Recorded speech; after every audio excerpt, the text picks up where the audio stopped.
Sénatrice Jarpa. Merci, Madame la Présidente. Honorables sénateurs, j'ai l'honneur de m'adresser à vous à partir du territoire non cédé du peuple algonquin Anishinaabe. Je prends la parole aujourd'hui pour répondre à l'interpellation numéro 4 soumise au Sénat par notre collègue, la sénatrice Mary Coyle, sur la nécessité d'apporter en toute urgence des solutions aux effets des changements climatiques dans notre pays et ailleurs dans le monde. Je remercie la sénatrice pour nous avoir rappelé à nos devoirs, au moment même où, selon un très récent sondage léger, 70% des Canadiens sont inquiets, voire très inquiets par rapport au changement climatique. Chers collègues, du 6 au 18 novembre débutera la conférence des Nations Unies sur les changements climatiques, COP27 à Sharm el-Sheikh, en Égypte. Les parties prenantes, les parties présentes à la précédente conférence, la COP26, réunie à Glasgow, ont réaffirmé l'objectif retenu par la communauté internationale et connu sous l'appellation Accord de Paris, pour le maintien de l'objectif d'un réchauffement qui n'excède pas 1,5 de degrés Celsius. Glasgow a aussi insisté sur le besoin d'une intensification urgente des actions clairement identifiées, du financement en vue du renforcement des capacités, du développement des technologies afin de renforcer l'indispensable résilience et de réduire la vulnérabilité d'un grand nombre, sinon de tous, au changement climatique. Un nouveau rapport d'ONU Climat montre que les pays infléchissent à la baisse de la courbe des émissions mondiales de gaz à effet de serre, mais souligne que ces efforts restent insuffisants pour limiter la hausse de la température mondiale à 1,5 degré Celsius d'ici la fin du siècle. Selon ce rapport, les engagements climatiques combinés des 193 parties de l'accord de Paris pourraient mettre le monde sur la voie d'un réchauffement d'environ 2,5 degrés Celsius d'ici la fin du siècle. Le rapport publié montre également que les engagements actuels feront augmenter les émissions de 10,6% d'ici 2030 par rapport au niveau de 2010. Chers collègues, les changements climatiques ne sont pas une vue de l'esprit.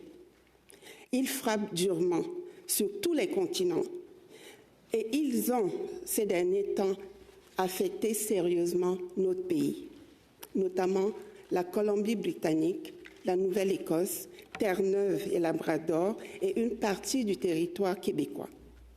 Ils sont hélas une triste réalité. Les effets sont visibles partout. Ils le sont en Afrique, où les gouvernements et les groupes de la société civile multiplient leurs efforts en matière de résilience climatique. Selon les experts, l'Afrique subit durement les effets du réchauffement climatique, même si le continent pollue nettement moins que tous les autres continents. En effet, l'Afrique émet à peine 4% des gaz à effet de serre, mais subit un réchauffement accéléré, une augmentation continue des températures bien au-delà de la moyenne mondiale, terre et mer confondues. Les effets de ces mutations sont considérables. Élévation du niveau de la mer, fonte des glaciers des montagnes africaines, à l'instar du mont Kenya au Kenya, du mont Rwenzori en Ouganda et du mont Kilimandjaro en Tanzanie. Sécheresse qui s'étend sur le continent. 14 des 23 pays qui ont connu des situations d'urgence liées à la sécheresse au cours des 2 dernières années se trouvent sur le continent africain. La sécheresse affecte à la fois les rivières et les lacs, comme c'est le cas du lac Tchad, accélère la désertification et la dégradation des terres agricoles, produit un déplacement des populations et provoque la famine. Présentement, on estime à 1 million de déplacés climatiques en Somalie et plus de 20 millions de personnes font face à un risque de famine en Afrique de l'Est, selon le Programme alimentaire mondial. Un autre effet des changements climatiques en Afrique concerne les inondations, qui s'intensifient sur le continent. Leurs conséquences sont terribles. Destruction des biens, multiplication des épidémies, entre autres. Au Nigeria, des inondations dont l'ampleur est sans précédent ont fait 363 morts, près de 2 millions de déplacés et plus de 618 000 maisons détruites.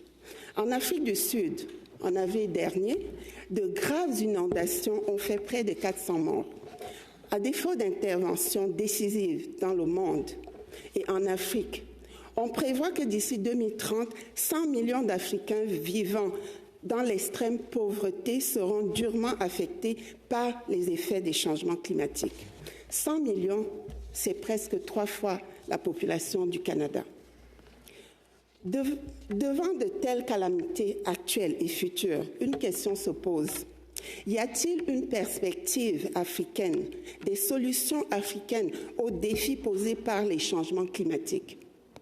Chers collègues, lors de la dernière Assemblée générale des Nations unies à New York, le président sénégalais et président en exercice de l'Union africaine, Macky Sall, a déclaré, et je cite, « Il existe aussi une Afrique des solutions, forte de ses ressources naturelles, humaines et agricoles, dotée des gouvernements à la tâche d'une jeunesse vibrante et créative, qui innove et entreprend aussi. » Honorables sénatrices et sénateurs, plusieurs initiatives ont été entreprises par les pays africains dans le but de réduire la vulnérabilité du continent aux effets du changement climatique et augmenter la capacité des populations à y faire face. Des solutions trouvent leur force dans la nature même. Il s'agit notamment d'utiliser les atouts du monde naturel pour freiner et faire face au changement climatique. Selon le Programme des Nations unies pour le développement, le PNUD, la protection des forêts et mangroves pourrait permettre d'éviter à l'Afrique jusqu'à 500 milliards de dollars de pertes liées au changement climatique. Des experts du PNUD pour les questions climatiques en Afrique pensent que les forêts du bassin du Congo, par exemple, ont un potentiel d'atténuation du changement climatique très important. Dans cette optique, le Madagascar a récemment introduit la culture des plantes aquatiques, encore appelée rambo ou lèche de sable. Cette culture permet de mieux résister à la sécheresse et favorise la disponibilité des surfaces agraires cultivables.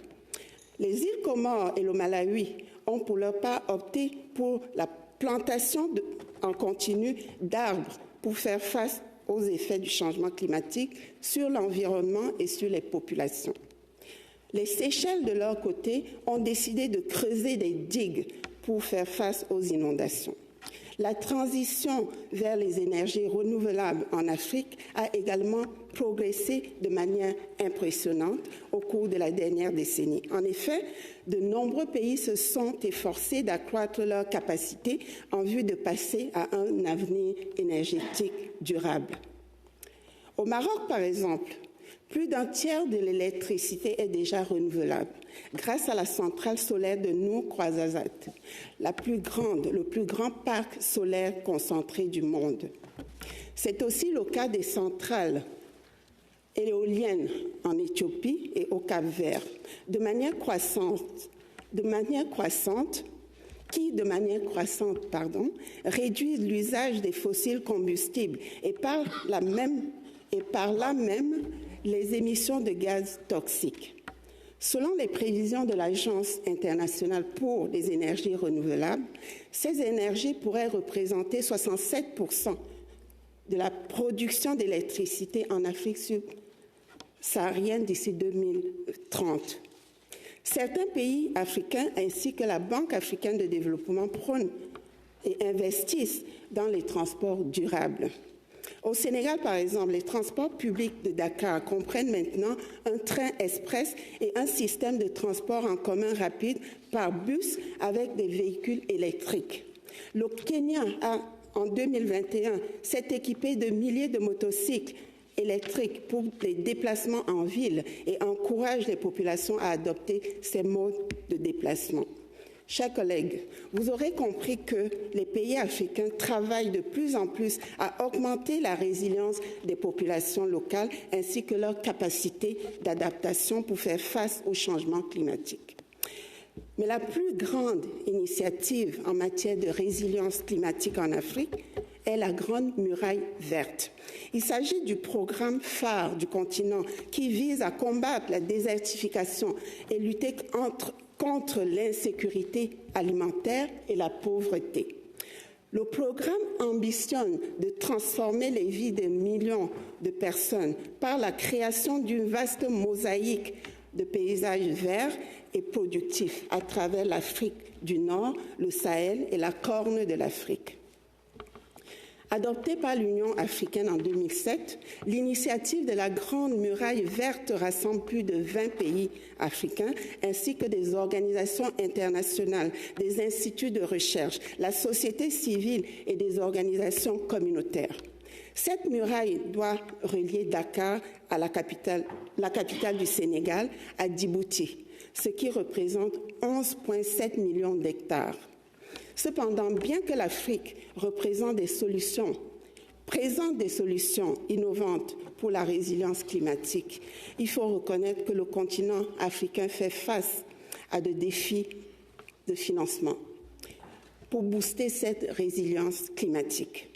Je souhaite que le Canada se fasse le champion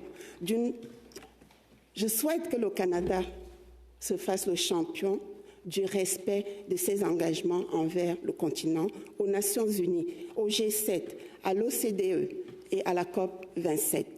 Bref, partout où l'urgence climatique est à l'ordre du jour. J'espère vivement que le Canada y plaidera pour soutenir les demandes africaines d'appui à leur politique dans ce domaine. Lors du lancement du groupe des sénateurs pour les changements climatiques, notre collègue, le sénateur Stan Kutcher, a déclaré, je cite, « L'histoire ne nous jugera pas sur le bien-être économique, ni sur la force du PIB. L'histoire nous jugera sur nos actions en faveur des plus vulnérables, en faveur des générations futures, en faveur de l'humanité. La lutte contre les changements climatiques est donc l'un de ces aspects sur lesquels l'histoire nous jugera. » Fin de citation. Chers collègues, je vous encourage tous à vous exprimer sur ce sujet important, selon vos propres points de vue et perspectives. Et si ce n'est déjà fait, je vous invite à vous joindre au groupe des sénateurs pour les solutions climatiques. Merci.